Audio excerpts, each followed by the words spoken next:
Have you ever taken a good look at your room and felt overwhelmed by the amount of stuff you have? It's a common feeling, this sense of being swallowed by the clutter around us. Whether it's a mountain of clothes, stacks of books, or an array of knickknacks, these things can quickly accumulate, filling our spaces and our minds with chaos. This clutter isn't just an eyesore, it's a silent thief, robbing us of peace and productivity. It's hard to focus when you're surrounded by disarray, and even harder to relax when every corner seems to be crying out for attention. But here's the good news. Decluttering your room can bring a breath of fresh air into your life. It can free up space, not just in your room, but in your mind, allowing you to think more clearly and live more comfortably. If you're ready to take control of your space and declutter your life, you're in the right place. Before diving headfirst into decluttering, it's crucial to prepare yourself and your room. The first step in preparation is setting a goal. Ask yourself, what do you hope to achieve by decluttering? Perhaps you're aiming for a more minimalist living space or simply wanting to create more room for new items.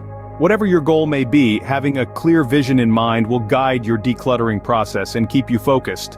Next, it's time to make a plan. Start by deciding when you'll declutter. Will you dedicate an entire weekend to this task, or will you break it down into smaller, more manageable sessions? Both approaches have their merits. A full-on decluttering marathon can provide a sense of accomplishment, but if you're worried about burnout, spreading the task over several days or even weeks may be more suitable.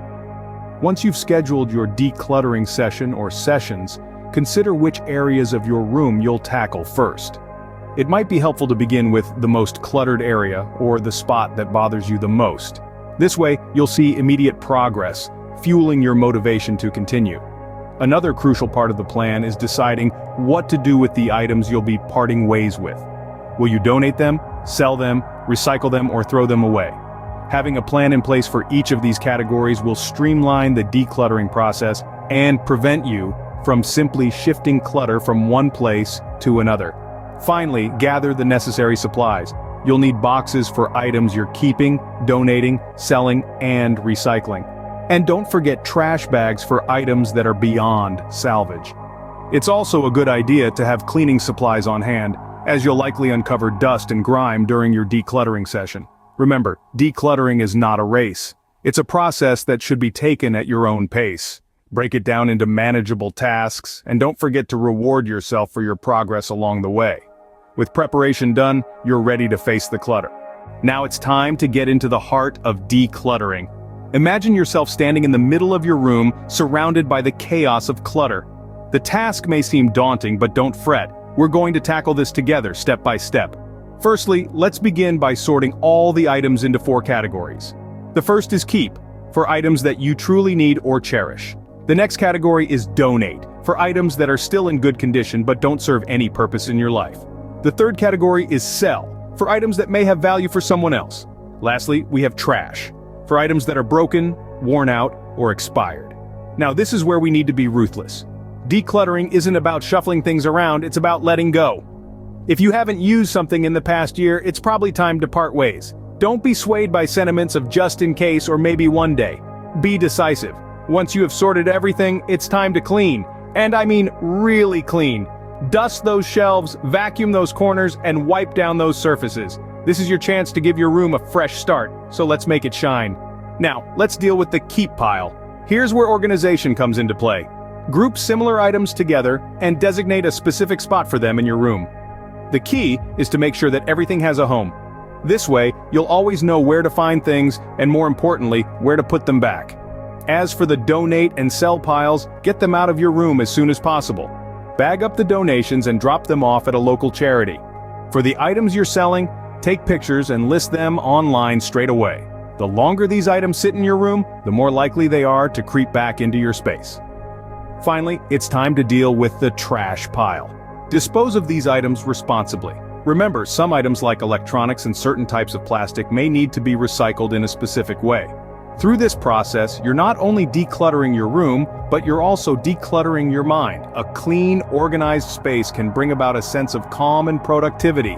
It can make your room a place you want to spend time in, rather than a place you want to escape from. It's important to remember that decluttering isn't a one-time event, but a lifestyle. It's about making conscious decisions about what you bring into your life and what you choose to let go.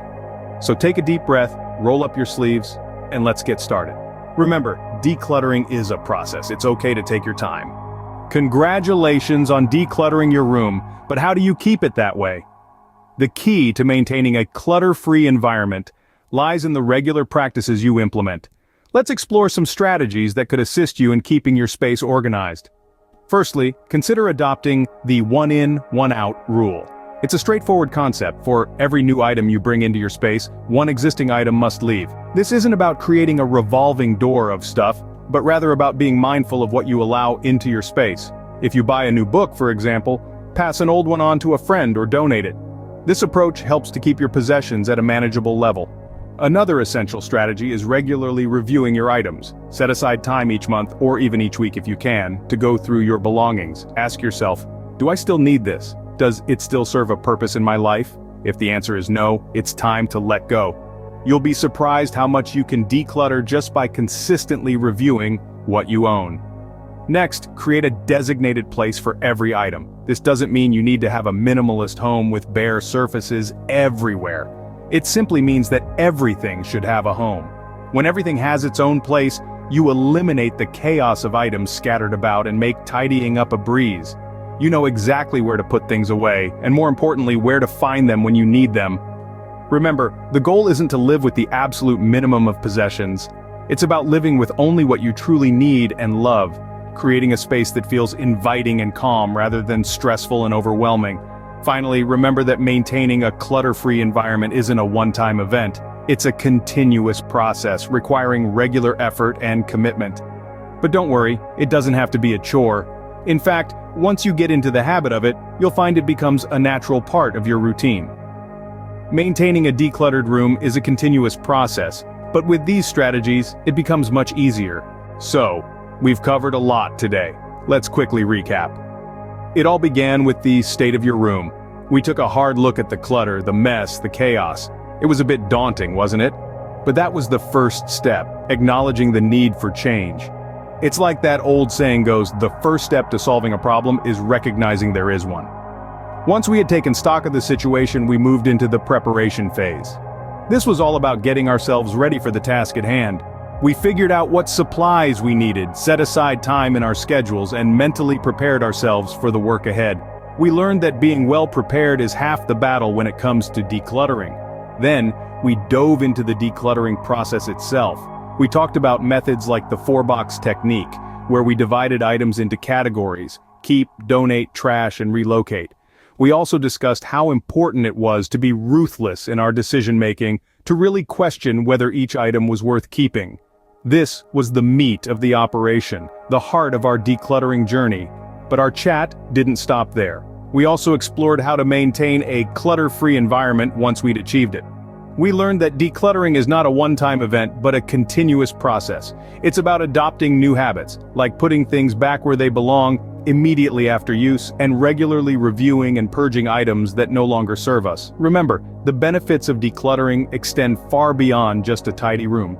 It's about reducing stress, increasing focus, and creating a space that supports our well-being and productivity.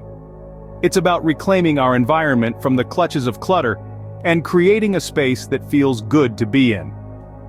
With these steps, you can transform your room into a clutter-free space that promotes peace and productivity. Remember, decluttering is not just about your room, it's about creating a better life for yourself.